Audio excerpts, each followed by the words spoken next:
warahmatullahi wabarakatuh. Waalaikumsalam warahmatullahi wabarakatuh. Faika Nur Hasana, Hadir Pak Guru. Hanun, Hadir Pak Guru. Reski, Reski ada, Bayu, Reza, Hadir Pak Guru. Muftiatul, Hadir Pak Guru. Airin, Hadir Pak Guru. Alfareza. Ya, sudah selesai di absen ya. Ya, anakku sekalian, pada hari ini kita akan belajar agama yang dimana pada hari ini Pak Guru akan memberikan materi pelajaran pendidikan agama Islam tentang kisah keteladanan Nabi Ayub. Jadi pelajaran kita pada hari ini yaitu kisah keteladanan Nabi Ayub. Mendengarkan guru berbicara tentang pelajaran kita pada hari ini. Ya, sebelum dimulai pelajaran, supaya kegiatan belajar kita pada hari ini mendapat bimbingan dari Allah, mari bersama-sama kita membaca doa belajar. Ya. Mari bersama-sama kita membaca doa belajar yang akan dipimpin oleh Adam. Silahkan pimpin temannya membaca doa belajar. Silakan. Bersedia. Siap. Pada Pak Guru beri salam.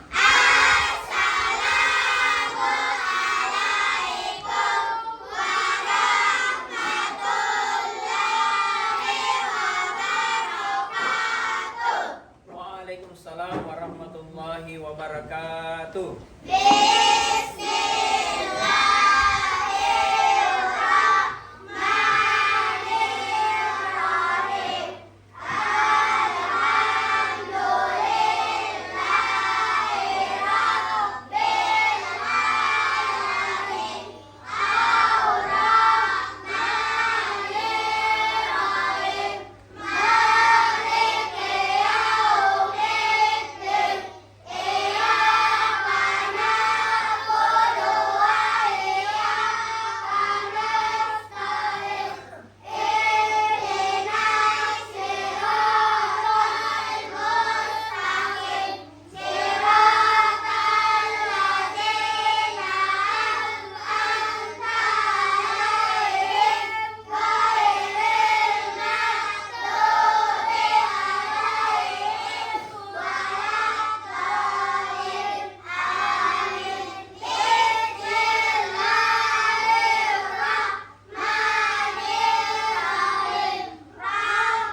sudah membaca doa belajar. Untuk apa kita baca doa belajar?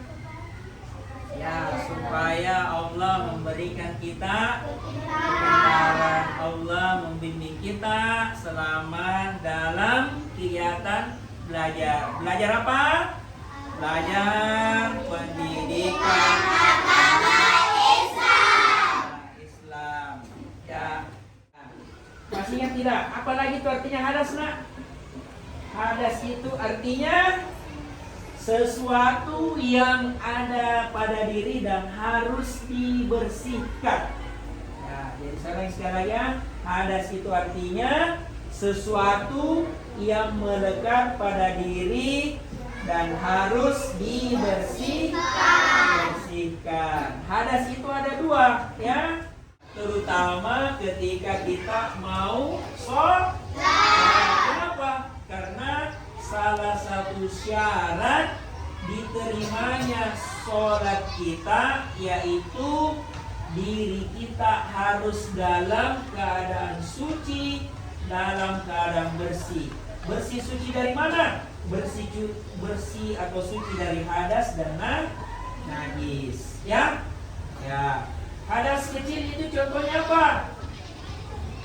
Ya, hadas kecil itu seperti buang air kecil, buang air besar, buang angin. Ya, ini harus kita bersihkan. Ya, bagaimana cara membersihkannya? Ya, dengan menggunakan air. Nah, dengan memakai atau menggunakan air.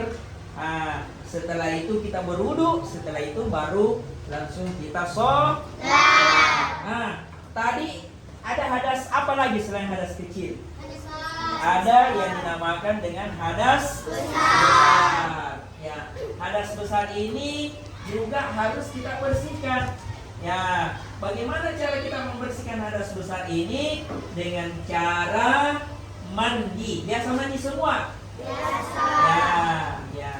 Jadi mandi ini adalah salah satu cara kita bersuci atau salah satu cara kita membersihkan diri atau badan. Ini penting untuk kita lakukan supaya ibadah kita diterima oleh Allah Subhanahu wa Ta'ala.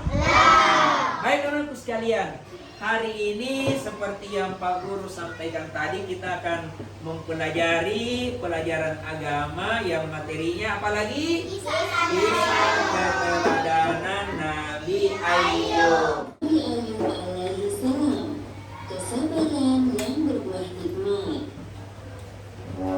Kisah Nabi Ayub alaihissalam disebutkan dalam Al-Quran sebanyak 4 kali. Salah satunya dalam surat Sur ayat 41 hingga 44. Dalam kisah ini kita akan menyaksikan kesabaran Nabi Ayub yang diberi cobaan oleh Allah Subhanahu wa Ta'ala berturut-turut. Kehilangan harta benda, anak-anak, dan menderita penyakit di sekujur tubuh. Nabi Ayub hidup di sebuah daerah bernama Haran di sekitar Syams bersama istri dan anak-anaknya. Ayub alaihissalam adalah seorang nabi yang sangat kaya raya di negerinya. Beliau memiliki lahan pertanian yang luas dan hewan ternak yang banyak. Dengan semua harta yang dimilikinya, Nabi Ayub tidak lupa bersyukur kepada Allah Subhanahu wa Ta'ala. Beliau selalu mempergunakan hartanya untuk kebaikan, seperti bersedekah dan memberi pekerjaan kepada orang yang membutuhkan. 20 tahun berlalu, Allah memberi cobaan kepada Nabi Ayub. Pertama, semua tanaman dan hewan ternaknya mati terserang hama penyakit. Tidak ada satu pun yang tersisa. Meskipun begitu, Nabi Ayub tetap bersyukur kepada Allah dan lebih rajin beribadah. Berikutnya, anak-anak Nabi Ayub yang berjumlah 11 orang meninggal dunia. Nabi Ayub merasa sedih ketika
putrimu dari negeri ini.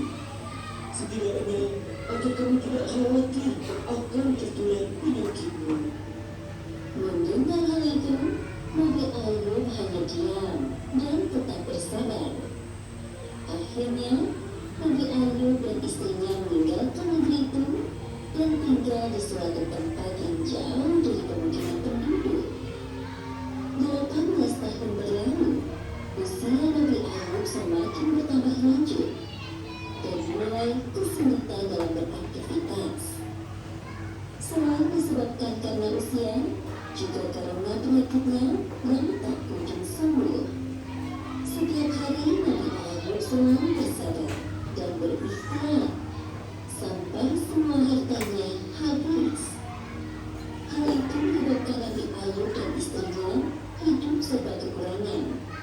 Meskipun begitu, Rahmah, sang istri, sangat setia mendampingi beliau. Wahai suamiku, engkau adalah seorang Nabi Allah. Pastilah Allah akan mengabulkan doamu jika engkau meminta kesembuhan. Aku merasa kasihan melihatmu kesulitan dalam beribadah. Maafkan aku kalau engkau berkata seperti ini. Aku sekalian, demikianlah telah kita tonton bersama tentang kisah kisah keteladanan Nabi Ayub. Ya, banyak hal yang bisa kita ketahui, dapatkan dari video tadi ya. Ya, tapi Pak Guru hanya menjelaskan dua hal saja sesuai dengan tujuan belajar agama kita pada hari ini ya. Yang pertama, siapa itu Nabi Ayub? Nabi Ayub itu adalah utusan Allah. Dia keturunan Nabi Ishak bin Ibrahim. Jadi perlu kita ketahui bersama anak sekalian bahwa nabi-nabi itu juga adalah keturunan ya dari nabi-nabi sebelum. Ya, seperti juga Nabi Muhammad ya. Nabi Muhammad itu adalah keturunan Nabi siapa? Nabi Muhammad itu kalau kita membuka sejarahnya, dia adalah keturunan dari Nabi Ismail dan Nabi Ibrahim. Ya, Ibrahim. Jadi nanti kalau Pak Guru berikan pertanyaan, berikan soal siapa itu Nabi Ayub, maka jawabannya adalah Nabi Ayub itu adalah keturunan dari Nabi Ishak bin Ibrahim. Kemudian yang kedua, ya Pak Guru tadi sudah menyampaikan ya bahwa tujuan belajar kita yang lain adalah kita akan mempelajari harta yang dimiliki oleh Nabi Ayub. Ya, jadi perlu kita ketahui bersama sekalian bahwa Nabi Ayub itu adalah orang yang kaya. Kenapa dia orang kaya? Karena dia punya harta. Ya, hartanya Nabi Ayub itu seperti apa? Ada yang bisa jawab? Ya, angkat tangan semua, nanti Pak Guru tunjuk. Ya, coba Mutiatul, besar suratan, hartanya Nabi Ayub itu seperti apa? Mempunyai ladang yang luas. Mempunyai ladang yang luas, mempunyai tanaman-tanaman yang membuahkan sesuatu yang bisa dinikmati ya. Ya, itu Nabi Ayub punya harta seperti itu. Ya, laki-lakinya lagi, masih ada lagi harta yang lain yang dimiliki oleh Nabi Ayub. Angkat tangan nak, ya laki-lakinya. Ya, coba ada, besar suara nak. Ternaknya banyak. Bisa diulang lagi? Hewan ternaknya banyak. Coba Taufik ulang apa yang dibilang atau disampaikan oleh temannya tadi. Silakan Taufik. Ternaknya banyak. Ya, sudah benar itu? Sudah. Ya, sudah benar. Jadi Nabi Ayub itu mempunyai hewan ternak yang banyak. Inilah kekayaan atau sesuatu yang dimiliki oleh Nabi Ayub. Jadi sebagai kesimpulan dari kegiatan belajar kita pada hari ini adalah bahwa Nabi Ayub itu adalah seorang nabi yang diutus oleh Allah untuk menyampaikan ajaran-ajaran yang berasal dari Allah ya. Dan Nabi Ayub itu adalah keturunan dari Nabi Ishak bin Ibrahim. Kemudian Nabi Ayub itu punya hartanya seperti saya sudah tanyakan sama temannya tadi dan sudah dijawab. Hartanya Nabi Ayub itu mempunyai ladang yang luas, mempunyai tanaman-tanaman, tumbuh-tumbuhan yang bisa dinikmati oleh orang-orang. Kemudian yang kedua, mempunyai hewan ternak yang banyak. Tapi anakku sekalian, belum selesai pelajaran agama kita tentang kisah Nabi Ayub. Materinya ya, insya Allah pada pertemuan berikutnya kita masih mempelajari kisah keteladanan Nabi Ayub. Ya, insya Allah di pertemuan yang akan datang kita akan mempelajari ujian-ujian yang diterima oleh Nabi Ayub. Kemudian yang kedua, bagaimana sikap Nabi Ayub di dalam menghadapi ujian-ujian yang diberikan oleh Allah Subhanahu wa Ta'ala. Insyaallah di pertemuan yang akan datang kita akan mempelajari dua hal tersebut dari kisah Nabi Ayub. Mudah-mudahan aktivitas belajar kita pada siang hari ini mendapat rahmat, mendapat keberkahan dari Allah Subhanahu wa Ta'ala. Mudah-mudahan kita semua diberikan pemahaman oleh Allah, ya, sehingga dengan pemahaman ini bisa menjadikan kita siswa yang memiliki ilmu pengetahuan. Dan mudah-mudahan anakku sekalian menjadi anak yang soleh, anak yang taat, anak yang berbakti kepada Allah, berbakti kepada guru, berbakti kepada siapa? Orang tua. Tidak lupa juga orang tua di rumah. Cukup sekian ya aktivitas belajar kita pada hari ini. Insyaallah pekan depan kita akan melanjutkan kembali pelajaran kita tentang cerita kisah teladan Nabi Ayub. Assalamualaikum warahmatullahi wabarakatuh.